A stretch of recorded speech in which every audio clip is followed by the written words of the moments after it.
Hey, everybody. Thanks for tuning into Border City Rock Talk, where you get great news, great interviews, great interviewees with sometimes a comedic touch. Make sure you hit the subscribe button, like button, and comment below. Today, I have the privilege of interviewing for the first time on video the newest member of the band Styx, Mr. Terry Gowan. I love it, Terry. I love it. I love it. That's great. How you doing? With the light behind me. Look at I'm angelic. Oh, well, I'm gonna put in some music. Oh, The newest member of Styx. I'm great. Great. Never so better. That's for damn sure. Getting me into here. nothing, just clickbait. I'm just kidding. Everybody knows it's a joke. So, well, one Jesus. question I'm going for. Um, my name is Ernest. I go by Ernest. I grew up as Ernie. I hated the name Ernie and Uh-huh. Bert. Uh-huh.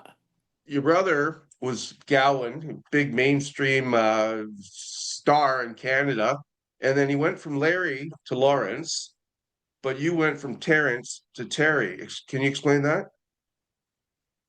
Well, let's see. I've gone with a bit of both in my life, but simply, he's known as Lawrence Gowan in Styx. Yeah. And to my friends, mostly, and I'm known as Terrence. But it was kind of like he felt like Lawrence and Terrence, and he calls me Terry, and so everybody knows me as Terry through him, and I'm fine with Terry. And so it's in Stick's world, I'm mostly Terry, and when I'm home, I'm referred to as Terrence. He's referred to as Larry some places, but I think that Lawrence and Terry is probably best. It's better than Larry and Terry. That would be, yeah. That was a hell of a thing when we were being produced by Jerry Marotta. It was literally Larry, Terry, and Jerry. And but Lawrence and Terry is fine with me. But Do you have again, it's Terrence mostly outside of Sticks. right? I swear to God, you guys like before we started recording, guys. Um, he was getting his video up. I found it. I could be talking to Lawrence. Like you guys, your voices, and you're born 8 years difference. Your voices are so similar. Do you have any siblings? Yes, I'm the youngest, and then above me is brother Patrick, and above Patrick is our sister Anne, and then comes the So head man. so it's patrons, and ancients. No, I told you to be quirky. I like to Yeah. make my guests laugh. So, anyways, let's talk some business. Newest album, Circling from Above. Everybody go get it. You can get it on sticksworld.com. It's you can stream it and get the vinyl, go old school. Build and Destroy, watch that video. Give the viewers a bit of a theme behind that because it's quite interesting. It starts with a robin or a bird, and then it's kind of Battlestar Galactica. Give us a theme on that video. You want the theme on the video of Build and Destroy? Well, Yeah. there is a narrative, and the narrative is that it's a battle between the birds and the bees, right?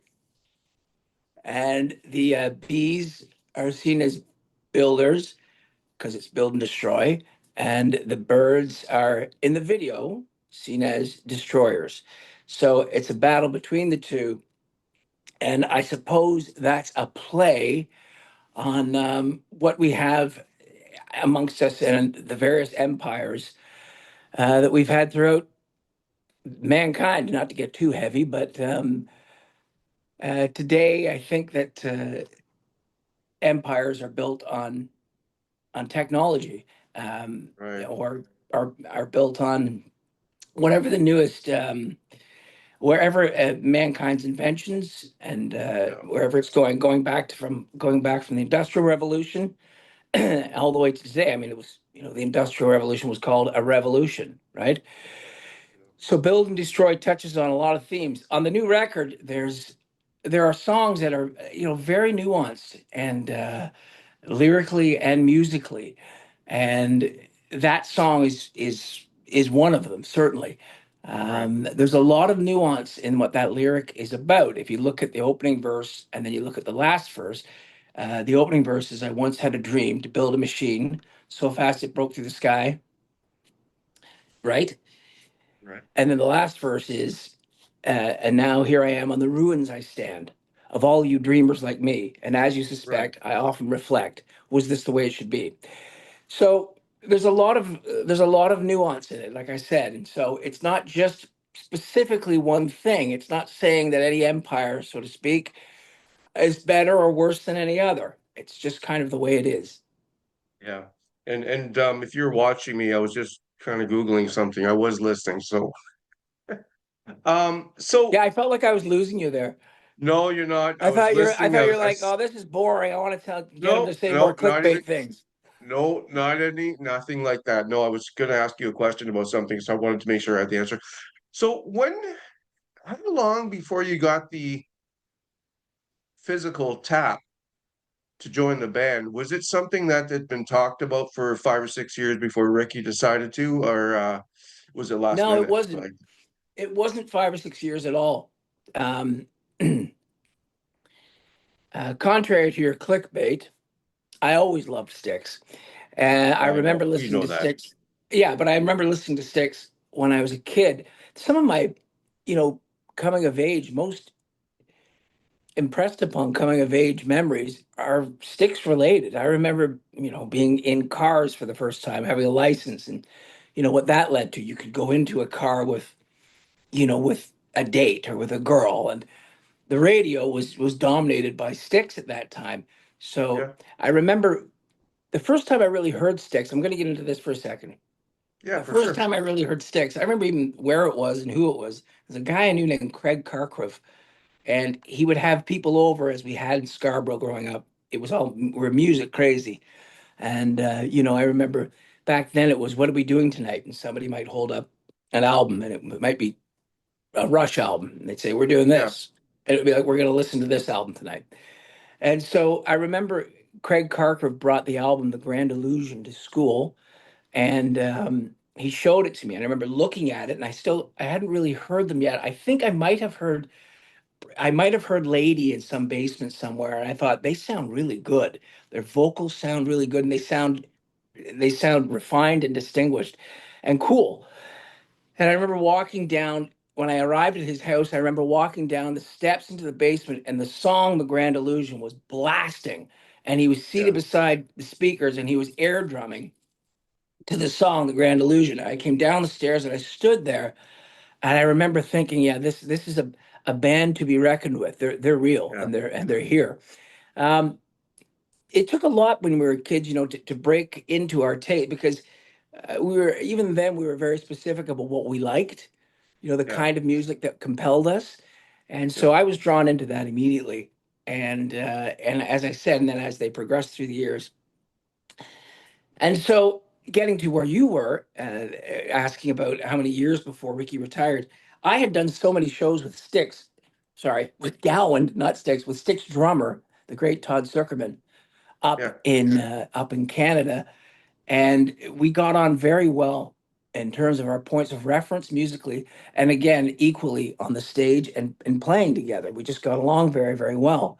Um, so no, it wasn't too long before Ricky had retired. It was pretty quick that it all came about, that there might be an interest there, and I I started to woodshed and prepare as hard as I ever could, and in case that was going to happen, Right.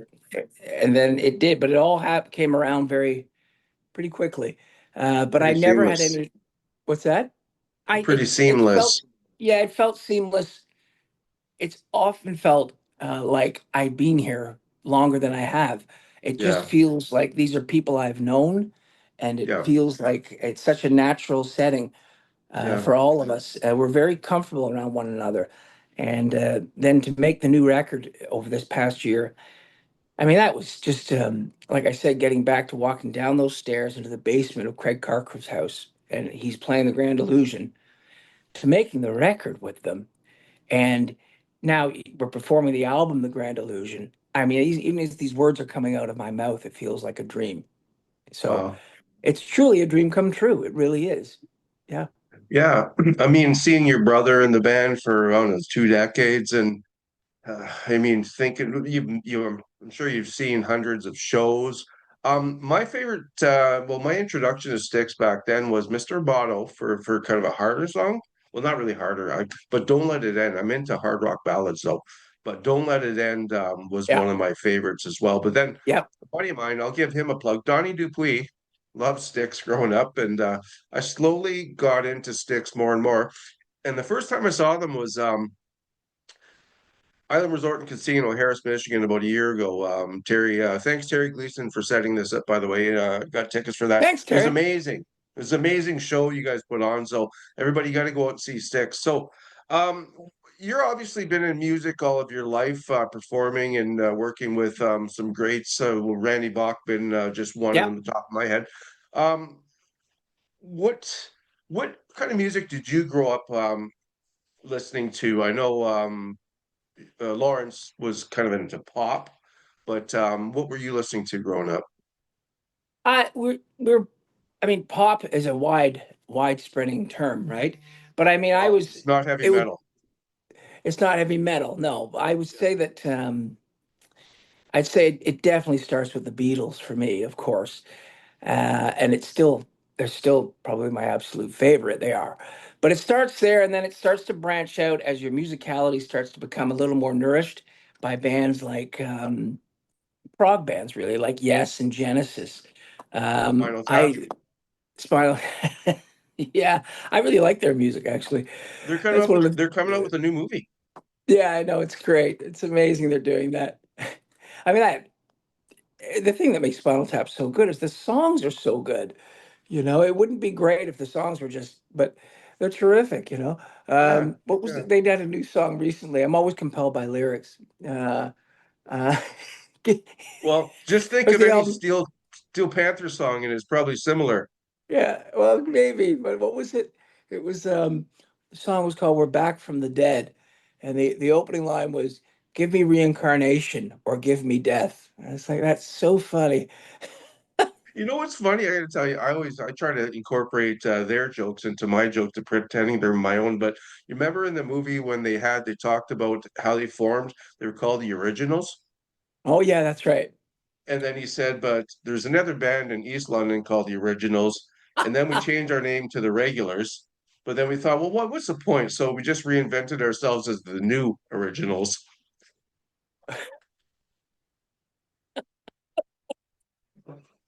That's a slippery slope. The new originals, yeah, it's brilliant. I don't know how they do So, that. And of course, Todd, our drummer in Styx, he's played with them and he's gotten to know them, and he tells great stories about being around their greatness and yeah. their brilliance. Yeah, yeah. Well, before we talk to Terry anymore, just everybody go down. I'll put a link. I interviewed Harry Shearer. He's in the movie, and I've interviewed him for his work with Simpsons. So that's where a lot of it comes from. So Terry, so how many shows have you performed with Styx now? Like, is this is going on to your? Is it 1 year been completed yet, or Yes, two? it's There's about a got to be year two. and 3 months. Yeah. Okay. And so, how many shows left on this run? Is it with Kevin? Kevin Cronin, Don Yeah. Felder. Yeah. Oh wow, Don yeah. Felder. Yeah. Don Felder, amazing. And Kevin Cronin, that's a lot of music there. A lot of music that's a big part of our upbringing and all of our touchstones and our memories of coming up. And those songs, they're still great. They still Right, resonate yeah. because they're so well written. They're not metal, but as you No, like, no, but I love I every. love them. They're tuneful, yeah, and they're great. Um, and that's the show. It's Don Felder, Kevin Cronin, REO Speedwagon. I mean the Yeah, members of REO Speedwagon, yeah. and Styx. Yeah. And so, are you? It looks like you have a lot of shows left. So pretty much most of the summer. Yes. Yeah. We've only done three, so Yeah, I was just saying because that's why I was thinking, okay, what you did what Hollywood and a couple shows before that. So, that's right. um, what do you do on your days off? Like this is something that the viewers are really interested in knowing what these musicians do on their days off. What are your passions, hobbies, or I hope this doesn't sound too dull, but I tend to work no? on music. Uh, I I'll tend to, edit yeah. that out. No, I'm not. I'm not gonna edit out. So you do. So you are you writing for like your own personal music Oh or yeah, for other people? definitely. Yeah. Always writing. it's just something that it's something that's just good for you to do, and it's a part of me that I'm almost afraid to let it atrophy. So I'm always Yeah, working on something, pushing something, or kicking something for a little further down the road, I yeah, suppose. But I do that. I like to do that so I feel like I've got something going in my brain and in my blood that I'm after, the creative side. And I mean, Tommy and I were talking about this. There's something about just the act of creating music that on a chemical level, it's just good for your brain and it puts you in a good frame of mind for the day. So I tend yeah, to start working on something when I get up in the morning, as I say, whether I'm just kicking a can further down the road. And yeah, then I literally like to go out and walk down the road. yeah, You walk, you go around whatever towns you're in, again, you like to go and see things. Being in some of these places for the first time, I yeah, like to go out with Brother Lawrence because he'll say, "I'm going to show you some good things," and he's great that way. And yeah. he'll take the time and say, there's something I want to show you." Like when we were in Dallas last summer, he said, "Okay, as soon as we get there, just come downstairs. There's somewhere we're going to go." And of course, he takes me to the plaza. And as soon as we were getting close to it, I went, "Oh, I know exactly what this is." And he takes us to the Dewey Plaza Oh yeah, yeah. And so you get to see historical places. There's so many places in yeah, America. There's so many towns and things that, you just go around and you ask, what's the place to go? Of course, the other important part of the day is the coffee shop. Which yes, coffee yes, shop you're going to go to? Yeah, because you got to go to the right one because you really only get one shot at it. yeah. Do you go One for maybe. a chain brand coffee like Starbucks, or do you do what I do? I try to go for an indie coffee shop. What do you do? We definitely go for the indie. I find Starbucks is reliable, but the indie is more interesting. And then you Yeah, get that sort of feeling of an indie coffee shop that you don't get anywhere else. They're all yeah, like any good indie coffee shop is a great atmosphere, yeah, and they tend to play pretty good music. There's a certain kind of music I've noticed that they play. It's kind of a post goth kind of. Do you know that kind of indie coffee shop? yeah, Post yeah, yeah, goth yeah, punk sound that's always kind of in the background. I like yeah. that. I like that music. At least I like it there in that setting. I certainly do. I like it actually, period. Um, but we tend to go there. What was it? Jerry Seinfeld. I saw a clip of him recently saying I love that show. that coffee is the most important thing in life, right? Yeah. And Well, the first time I went into a Starbucks, I thought I was in Toys R Us. yeah, yeah, yeah. I can see that. They're like 12 and 15. So yeah, I mean that's that's what you kind of do is you'll write music during the day and then you'll go for Yep. a walk, get some fresh air with your brother and then the bandmates. Last question before I let you go. Your time is valuable, and thank you very much for joining me today. Your first show was Styx. Yes. Any bit of nerves? Did you have to It was in prepare? Binghamton.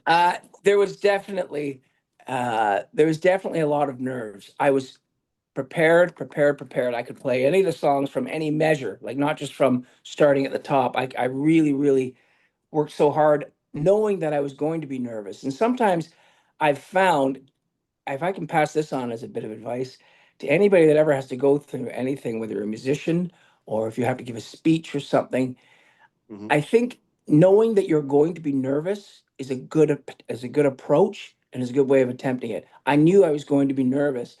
So what's the expression from Hamlet? The readiness is all. So I was ready for that. So that wave of nervousness that started coming over me an hour before, I was like, okay, I know that I knew this was going to come. And you kind of embrace it and you don't sort of fight it and say, oh no, I've got nothing. Why would I be nervous? And you don't do that. You just let it have its way with you. I think it likes the aggression of trying to fight against it.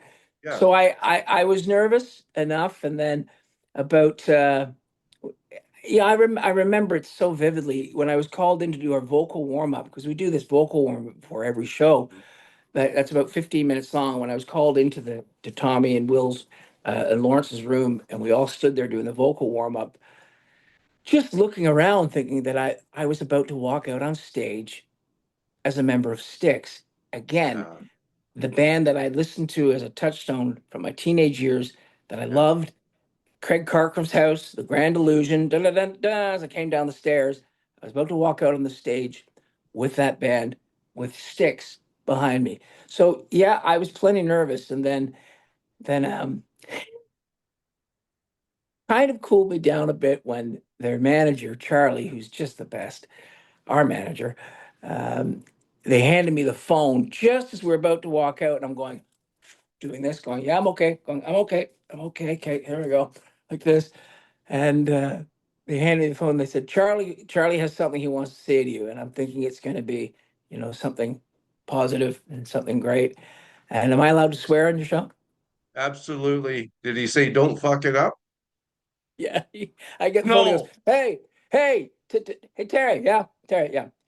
Do me a favor, right? Don't fuck this up. I didn't know you were going to say that, but I thought I was going to say that as part of my comedy show, but did you break out laughing? Because he was obviously Yeah. joking. Yeah. I Yeah. broke up laughing. So the laugh helped for sure. So yeah, he And broke the I did ice. feel he broke the ice. Do me a favor. Don't fuck this up. So Went to that was bat for that. you. Yeah. And so I said, I won't. And then Tommy turned to me and said something like, all right, can you handle this? Something like that, or Yeah. something like that. And I just said, I think I can, yeah. And Yeah. then, but as soon as we walked out, yeah, it was, I had to, I'll be honest, for the first three songs, I'd never had this before. My hands were sweating, and they were really Yeah. sweating on the strings. You know that feeling? So I'd never Yeah. had that before. My hands don't really sweat, but they were really pouring sweat onto the strings. And Wow.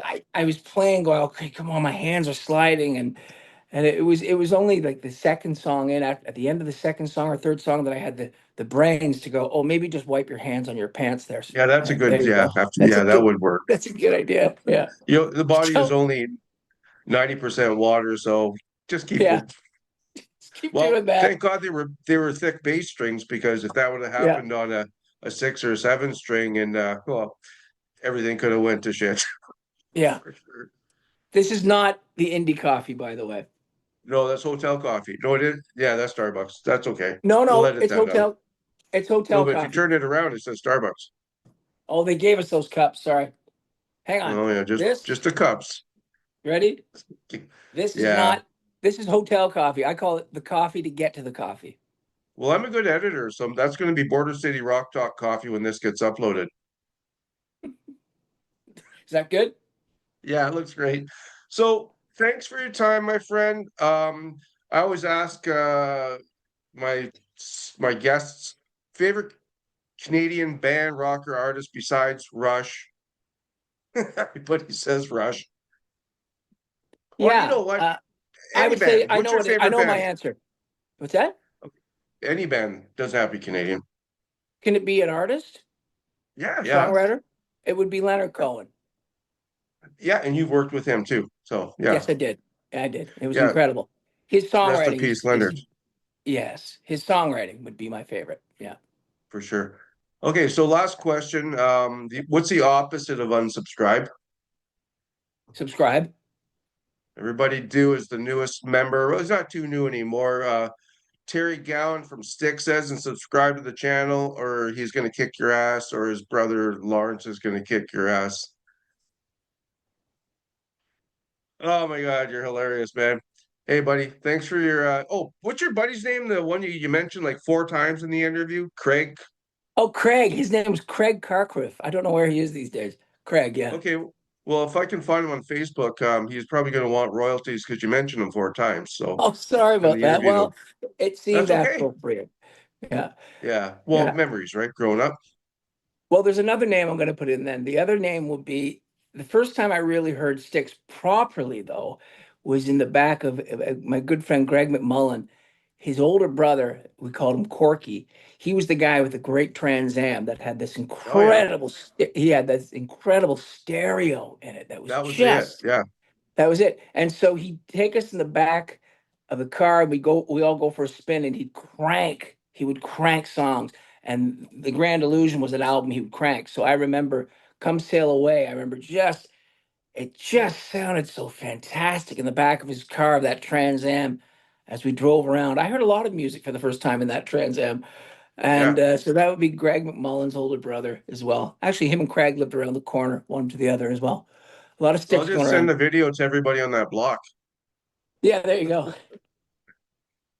All right, buddy. Well, thanks so much for your time. You've been a pleasure, just like your brother, and we'll do it again. Thank you so much. I hope that was all right.